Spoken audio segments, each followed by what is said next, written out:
Tokyo. Chinese President Xi Jinping played a diplomatic game for U.S. President Donald Trump's latest visit to China in an apparent bid to win a deal over North Korea.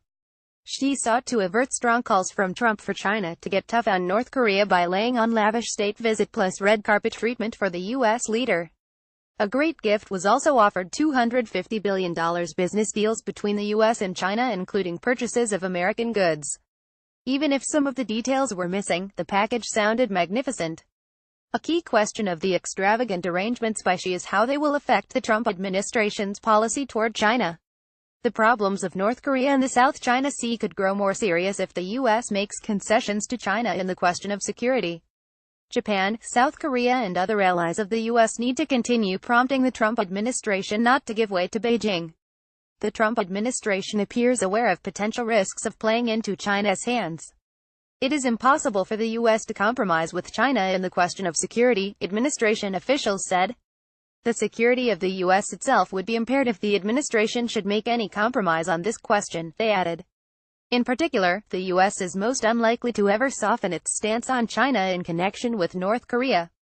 But the time for settling the North Korean problem through dialogue is running very short because Pyongyang is nearing the point when it can deploy nuclear-tipped missiles that can reach the mainland U.S. The U.S. Defense Intelligence Agency forecast that this deployment is possible in 2018, a view shared by many American security experts. The nature of the risk involved could drastically change once the U.S. is faced with such a direct threat.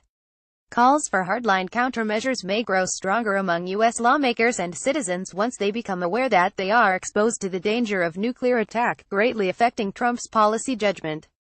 While Trump is now inclined toward seeking diplomatic solutions over North Korea, he is studying more than 10 options, including military action, to prepare for the worst-case scenario, said a U.S. security expert privy to the administration's stance. Defense Secretary James Mattis and White House Chief of Staff John Kelly, who are both retired Marine Corps generals, are reportedly remaining cautious about the option of military action, but they are unable to figure out what Trump really has in mind. Under these circumstances, Prime Minister Shinzo Abe plays an important role because of his extremely strong friendship with Trump. Abe has already met Trump 5 times and held 16 telephone conversations with him. Trump clearly listens to Abe's advice. Trump occasionally tells his aides, "Shinzo said so and so," according to Japanese and U.S. government sources.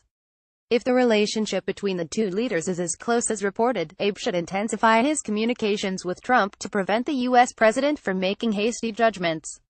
Exit scenarios: the worst case, which the U.S. and its allies should do their utmost to avoid, is to go through various and coordinated diplomatic approaches without a definite plan that end up in either North Korea succeeding in arming itself with effective nuclear weapons or in unintended military clashes.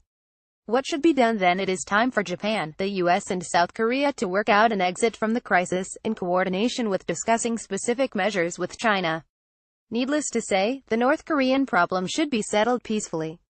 But multiple exit scenarios, including the assumption that any peaceful solution is difficult, should be prepared. In case military action is unavoidable, it will be indispensable for Japan, the U.S. and South Korea to communicate with other countries, especially China. China has kept refusing to discuss future scenarios for North Korea with the U.S., according to diplomatic sources. It probably fears that North Korea could go out of control if Beijing openly engages in a process in which radical changes in Pyongyang might be considered, but time is running short for the U.S. and its allies to tolerate such a leisurely approach.